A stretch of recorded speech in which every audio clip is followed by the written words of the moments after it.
I'm Margaret Kerrigan, and this is Art Market Minute from ArtNet Pro. It's Monday, June 15th, and today we're looking at a new report on women in the arts, and it makes for some sobering reading. Hardwiring Change, Buying Back Time is the second annual report between ArtNet and the Association of Women in the Arts.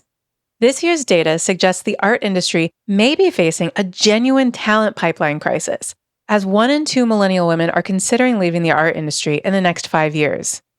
They're driven out by financial pressure, structural inequality, and institutional inertia. Here's what you need to know. Nearly half of the women surveyed aged 25 to 44 are considering leaving the arts within the next 5 years. The highest exit rate, which is just over 50%, sits among women aged 35 to 44.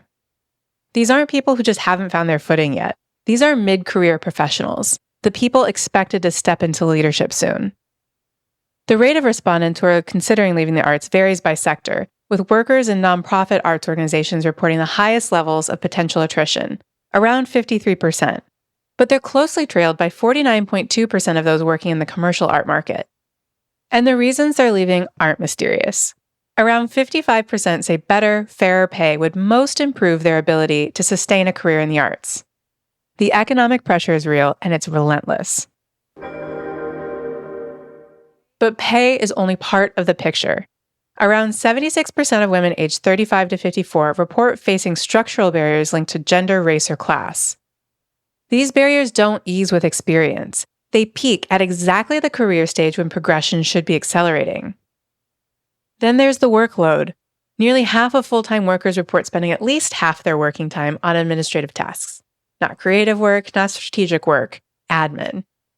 That kind of structural overload doesn't just cause burnout. It signals to mid-career women that their time, skills, and ambitions aren't necessarily being taken seriously. Women are increasingly turning to AI tools to claw back some of that time spent on admin.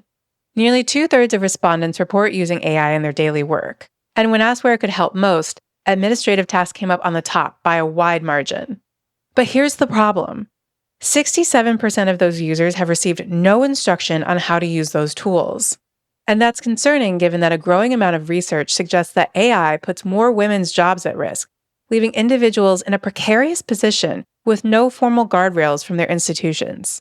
Workers are improvising and individually absorbing a technological shift that demands a collective response. Here's what the data cannot say loudly enough. This can't be fixed by women alone. The people with the most power to drive structural change, the men who still dominate the boardrooms of the biggest cultural institutions, are largely absent from these conversations. Diversity and equity initiatives tend to attract the already converted. Until the people who hold institutional power start showing up and taking these findings back to the C-suite, the burden of change will keep falling on exactly the people who are already struggling to carry it. The stakes are high. Gen Z and millennial women represent the sector's digital fluency, its cultural relevance, and its connection to new audiences. Women now control around 1/3 of global wealth and buy more art than men. Lose them, and you lose institutional knowledge, creative energy, and the very people expected to lead the field through one of its most uncertain periods yet. You can download the full Hardwiring Change report on news.artnet.com. Art Market Minute is produced by Sonia Manalili and me, Margaret Kerrigan. Thanks for listening, and see you next week.